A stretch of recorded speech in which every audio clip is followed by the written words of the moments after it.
Publish Her Podcast, episode 82. Well, hello, everybody. I'm Alexa Bigwarf, host of the Publish Her Podcast, and today we're going to be talking about what it looks like when you decide to republish your book. One of the greatest advantages of being a self-published author is that you have full control over making changes if you find mistakes in your book, or even completely revising and republishing a second edition, which is what happened with the author we're speaking with today, Rainy Horvath.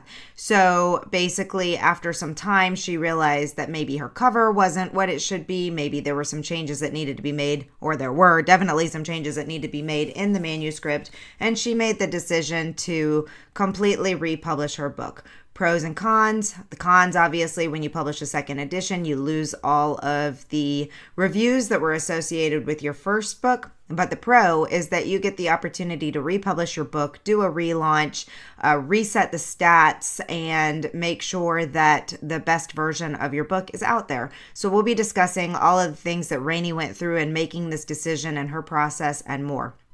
It is only a couple of weeks out from the Women in Publishing Summit if you are listening to this when this posts in mid-February. So I would highly encourage you, if you want to learn about more things, like all the things that you need to know to make sure that you get your book out the gate properly the first time, please join us at the Women in Publishing Summit. You can use the coupon code 50OFF WIP23 to save $50. That's 50OFF WIP23 at womeninpublishingsummit.com. If you can't attend the conference, or you're listening to this after March 1st, we host monthly webinars, workshops, and other things throughout the entire year. So still go over to womeninpublishingsummit.com, get on our email list, sign up for one of our events under the events tab. Our gracious sponsors to the conference allow us to provide content free of charge every single month. But this conference, y'all, it's really a special event. And if you aren't already registered, I really encourage you to join us. If you can't attend live, there are recordings of every single session that you'll be able to listen to and rewatch and learn from all the way through December.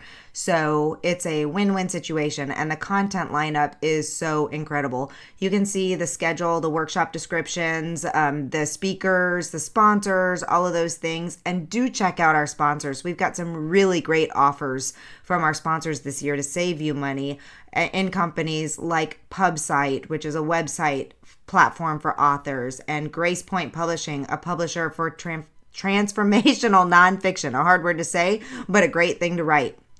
Discounts on services offered by our other gold sponsor, Your Book is Your Hook, and what great content Jennifer is bringing to our audience.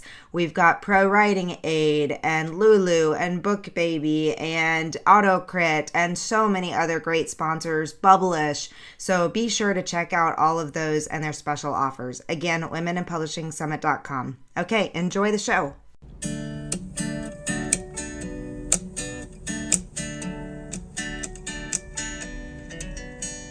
Welcome to the Publish Her Podcast, a place where you can come to get inspiration, motivation, help, encouragement, and support in your journey to write, publish, and sell your book. Hosted by Alexa Bigwarf. 'Cause I've been where you've been, and I felt what you're feeling, and I don't want to get in your way. Welcome, everyone, to another episode of the Publish Her Podcast. I'm Alexa Bigwarf, the host, and today we're going to be talking about one of my favorite topics, actually, and that is basically how to redo it the right way. I'm talking with Rainy Horvath today, who is a writer who began her writing career creating award-winning technical documentation for Fortune 500 companies from Silicon Alley to Wall Street. After earning an MFA in creative writing and an MA in arts from Manhattan College, she turned to her first love, creative writing. Today, Rainy writes fiction, nonfiction, and songs. Her first book, The Able Queen, is a World War II memoir about her father's experience as a hump pilot, which was released in 2020. She's currently working on her next book and learning about the publishing industry. And you can find out all about her at rainyhorvath.com. We've got some other links that you will be able to access through the show notes as well. But welcome, Rainy. Thank you so much for being here today. Thank you for having me, Alexa. It's a pleasure. So we're talking about doing it wrong and getting it right, which, as I alluded to, it's a fun topic because in this fun world of publishing right now, like there's so many ways to do things. There's so many resources out there to help you do it. There's so much advice, some of it good, some of it bad. But what we find out is that for those of us who are indie publishing, a lot of it is trial and error and then fixing what we did wrong. So talk to me a little bit about, you decided on the 2-year anniversary of your book, The Able Queen, you decided to re-release it. And so let's talk about some of the lessons learned and why you decided to do that. Absolutely, yes. The first time I published this book, I knew nothing about publishing at all. And I had not yet found Write, Publish, Sell. And so I just was, I think a lot of people have a great idea. I call it a small book in a big world.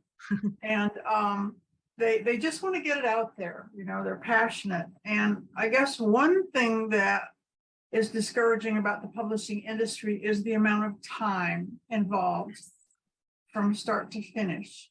So I didn't want to wait that time. I just wanted to get it out there. And so I just did it. One of my father's teachings was, if you don't know how to do something, do it. And then the next time you'll know how to do it. That is so true. That's sort of our family motto in a way.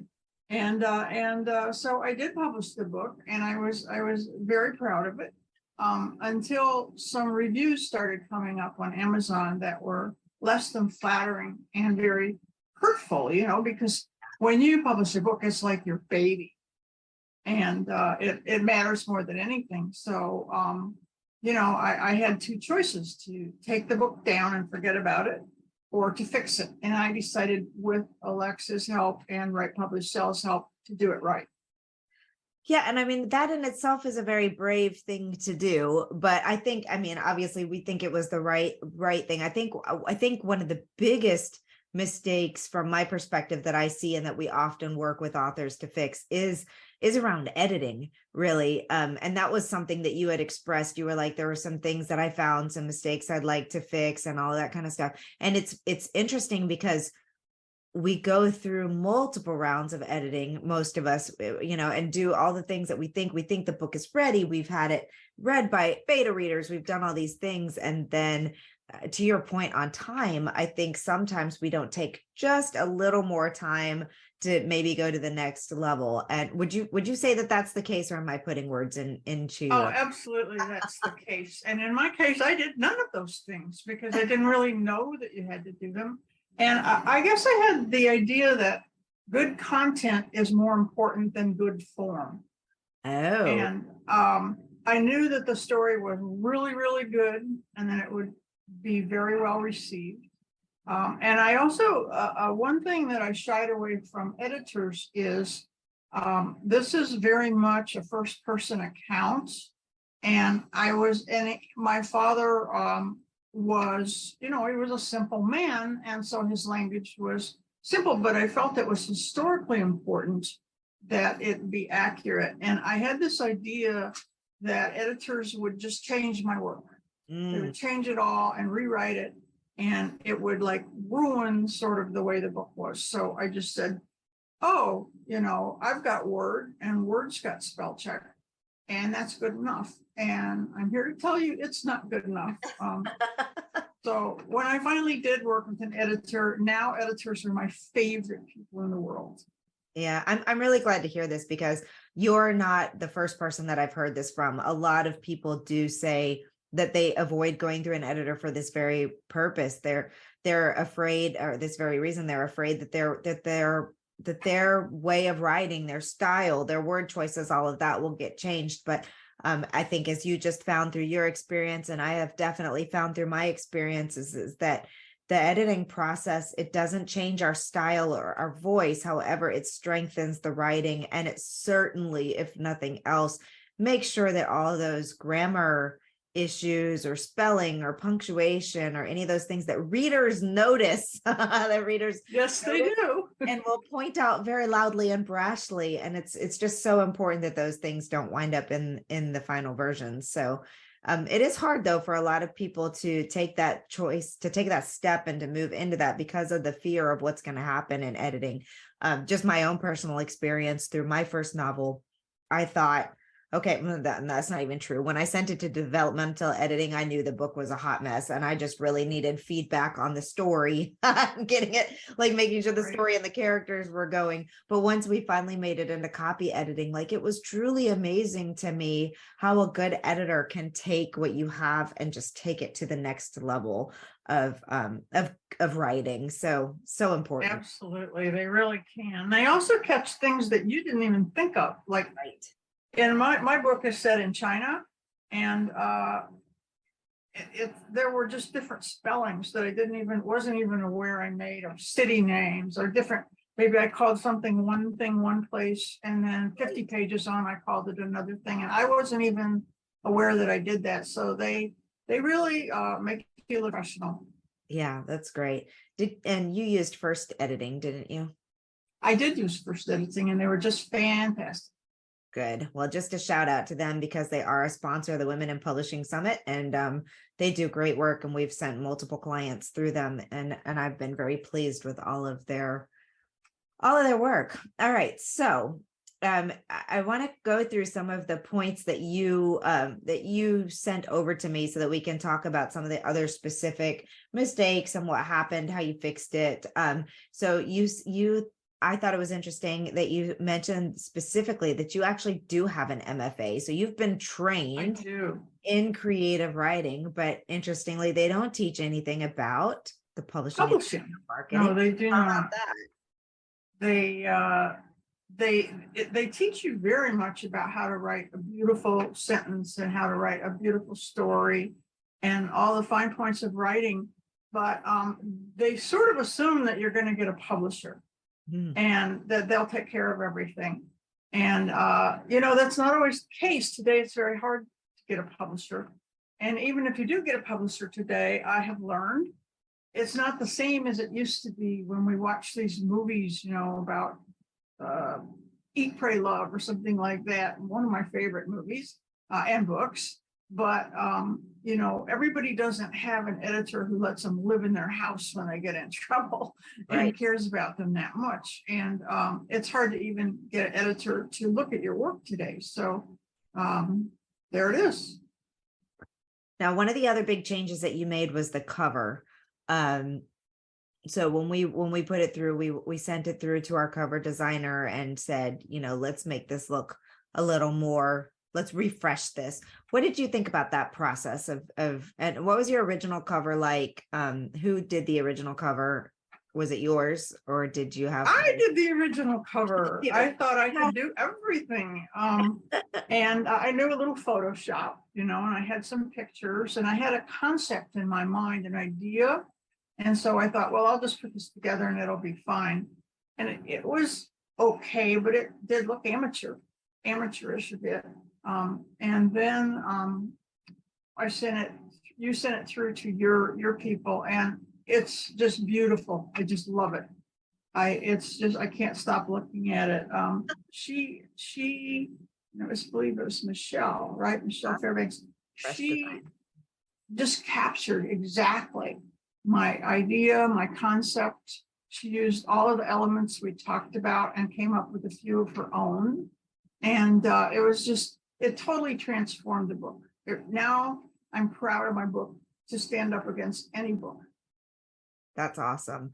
And Michelle does a wonderful job. And that really the important thing about using a professional cover designer is that they know the elements of how a cover should be laid out, which I think for a lot of us, like we don't really understand unless we're trained in cover design, we don't really understand the font choices and what a difference they make. The placement of the text and how your eye is drawn to different things. And so, yeah, I'm a big fan of people not doing their own covers, but rather hiring someone to do it for them. And it's not as expensive as people think. So if that's one of the pitfalls that you're worried about, that's going to cost thousands of dollars for a cover, there's lots of great people out there that can do one at a reasonable cost. So, all right, let's see. What were some of the other big mistakes that you can think of off the top of your head that you came across, and how did you fix those? One big mistake I made was thinking I could do the layout. Of Mm, course, I wrote the book in Word, you have to, there's a different layout for ebook a little bit than there is for a print book.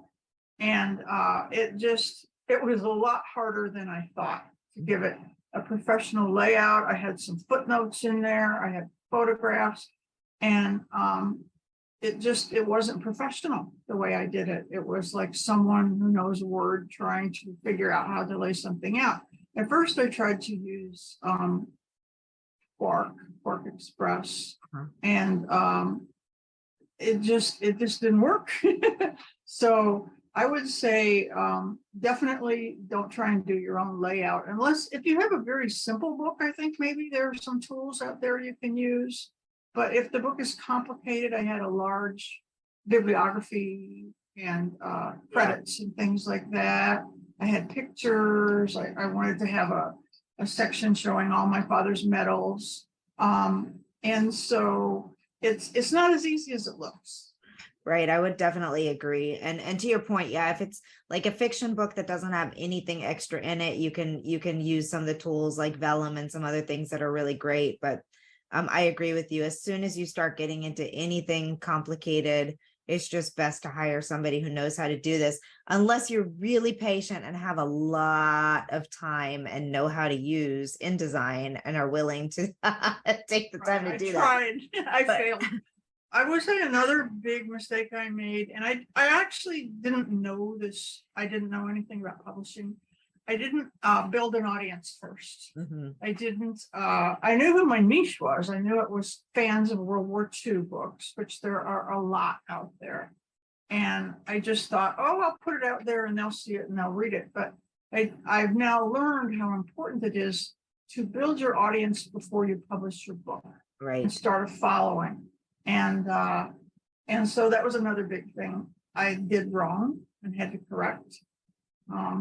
And I guess there are just a lot of little things I did. I mean, there's so many things involved in writing a book that is a historical. This is not historical fiction. It is actually a history book. It's a little bit of a niche market.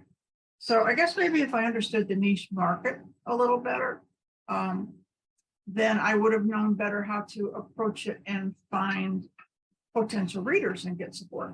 Yeah, for sure. That's a big piece of it. And I think a lot of people also fall into this trap where they launch their book and then think they can do the marketing and build the audience after the fact. And then in fact, you find that it's a lot easier if you add in a couple months before you're, from the time the book is finished, before it launches, if you add in some time to actually do some pre-launch marketing, how much better that can set you up for success.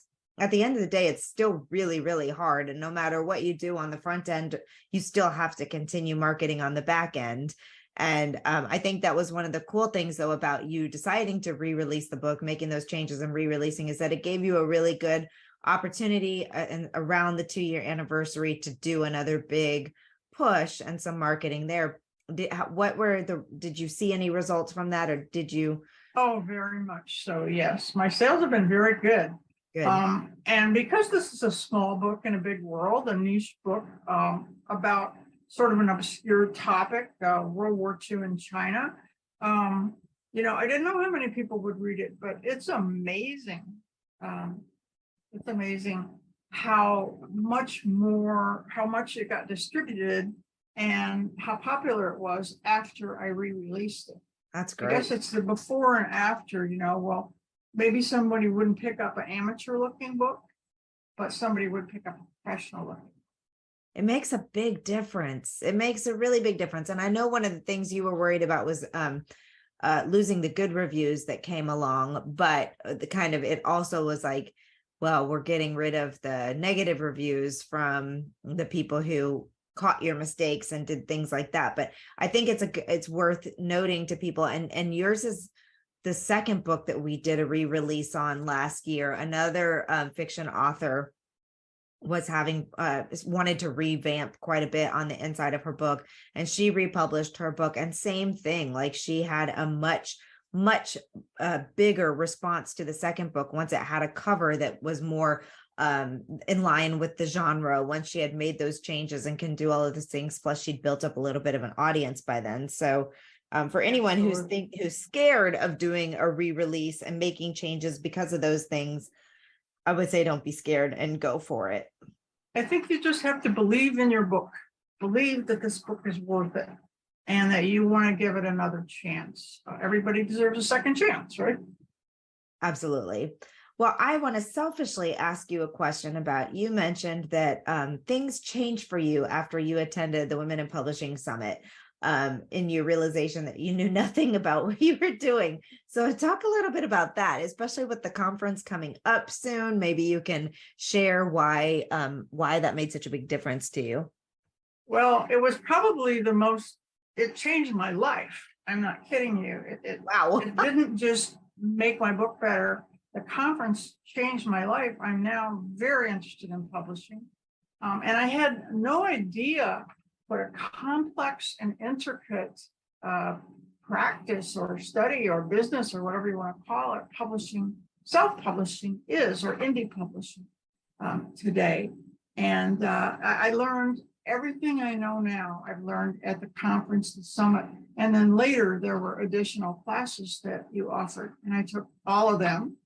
And I feel like I'm leveled up. I've climbed the ladder of knowledge in publishing. And I'm not, I actually feel professional now. I don't feel like I'm sort of, if someone goes, well, I'm an author, you feel kind of sheepish if you know that you have published an amateur product. But if you publish something that you're really proud of, you feel really good about it. So, I mean, I also made new contacts with a lot of other great writers who I'm still in touch with. And we support each other. I would say it's a very, very supportive experience. It's an exciting experience. People, when you go there, they can't wait for the next day, and they don't want to sign off when it's time to sign off. My only wish is that it were live and we could all get together and hang out, but maybe someday when the world becomes a better place. We're working on it. It's just a whole different ball game organizing a live event than it is a virtual event. So maybe sometime soon. Yes, it is. Okay, so I mean, basically, in a nutshell, you've done something really awesome and taken something that you could tell needed some work on it. You did the work that needed to be done. You put it back out there. Now you're growing your own self-publishing business, I think, is what you're doing, right? Pretty much. I've started a new series of books, and I'm working on the first one. I'm actually there's a tool called Fictionary, which is very helpful, and I'm running it through Fictionary, and I'm starting to build my audience. I'm working with someone in your organization, Raywin, is helping me with planning my content, because one problem I had was, as a writer, you don't have time to both write everything and then go out and do all the marketing, make all the graphics. And so I'm learning from Raywin ways to manage that. It's just been an incredible experience. Great. And you put together a special cheat sheet that we've got the link for in the notes as well. But you want to tell everybody what? I did. I thought about what were my 5 top tips for people. I know there's a lot of people out there. There are many topics. I know it could be many different things, but in my case, it was taking my father's kind of notes and letters and little memoirs that he had written since the 1960s and putting them all together and making a story out of them. My writing part came in writing the story of it and making notes a story.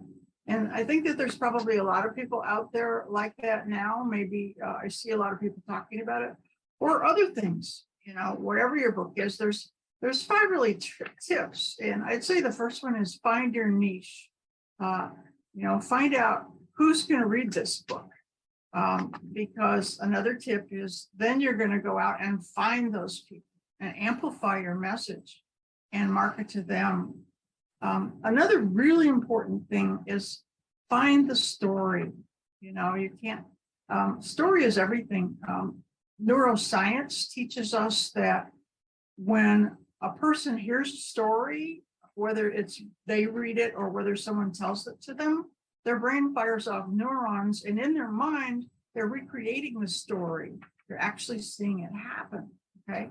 And that's probably why sometimes you go see a movie of a book you loved, and you go, she didn't look like that, or you go, that's not how I saw it, because your mind has already made up that story. So you have to give people a solid story that flows all the way through in order to get them to relate to it and make it come alive for them. So the story is everything. Another big thing is getting your facts straight. If you're doing anything about historical fiction or anything technical or involved, you're going to talk about Charlemagne, for example. You want to make sure you know when Charlemagne lived. Right. And, you can't just, because people will call you out on it if you don't. So there's a large element of research, even in fiction. Like I said, well, I know you just went to Paris, and it's like you said, if you're talking about so-and-so met someone on a street corner, you got to make sure that street corner is really there, because someone will know it's not there. So those things. And of course, my biggest tip is hire an editor. Do not go it. Microsoft Word is a wonderful tool, right? But it's not good enough. You got to hire an editor. And Pro Writing Aid, as well as an artificial and AI tool, like it's a wonderful, wonderful tool too, to help you like clean things up and get the basics done. But there's just even the folks at Pro Writing Aid will say that's your good self-editing tool, but you should always be working with a human who can catch nuances and structure things, and things like you were saying, where somebody's called this in one paragraph and called something else in a different paragraph. AI doesn't necessarily pick those types of things up. So yeah, I agree on the editing 100%. Okay, well, Rainy, it's been a pleasure having you on, and a pleasure working with you. You've been such a great client and student and member of our community, and I can't wait to see what happens with your next book series. And hopefully I'm so excited. All right. Well, where can people find you if they want to follow you? They can follow me on the internet, www.rainyhorvath.com. I'm also on Instagram, Rainy Horvath _author. And that's about it for now. All right. Well, that's definitely a great place to start. Well, thank you so much, and have a great afternoon. Thank you too, Alexa. Have a great day. You don't have to give me your heart. You don't have to give it away. Thank you for joining us on the Publisher Podcast. We hope to see you back for the next episode. Great, huge thanks goes to Jasmine Commerce for the use of her song. You can find Jasmine on SoundCloud. Go check out all of her music. We'll see you next time.